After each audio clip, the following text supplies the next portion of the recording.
Bismillahirrahmanirrahim. Assalomu alaykum aziz dindoshlar. Bugungi kunda aldov, firibgarlik, birovni chuv tushirish, savdo sotiqda aldamchilik yoki plastik kartalardan pullarni yechib olish va hokazo shunga o'xshagan ishlar, gunohlar urchib qolyaptiki, bu gunohlarni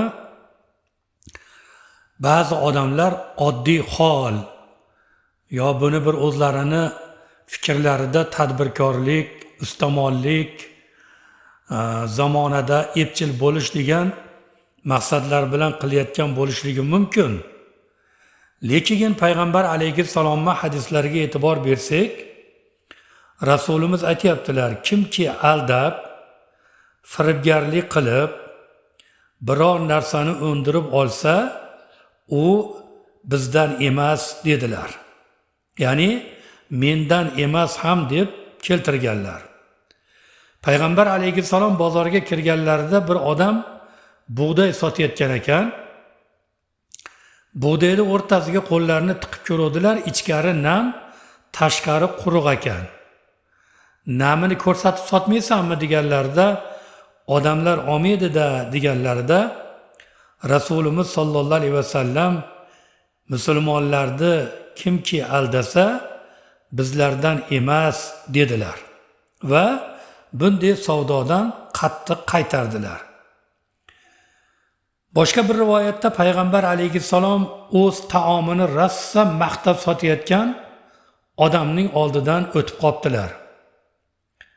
Muborak qo'llarini sekin olib borib uni tekshirib ko'rsalar, u taom boshqa narsalar qo'shilgan rasvo taom ekan. Shunda payg'ambar alayhissalom buni alohida sotgan. Mana bu taoming yaxshi, ammo mana bu taoming yomon.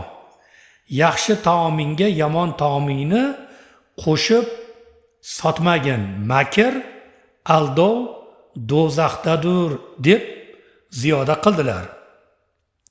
Shuning uchun azizlar, ba'zan sotilayotgan narsalarda, oziq-ovqat mahsulotlariga har xil buzuq narsalarni qo'shib sotishlik ham og'ir gunohlardan ekanligi bizlarga mana bundan hadisdan ma'lum bo'lyapti.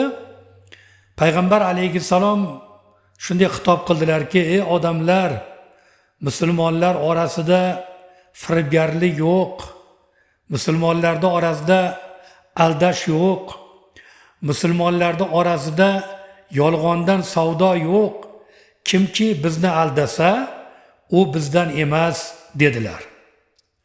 Kimki oilasidagi yoki qo'shnisidagi musulmonni aldasa, bizdan emas dedilar.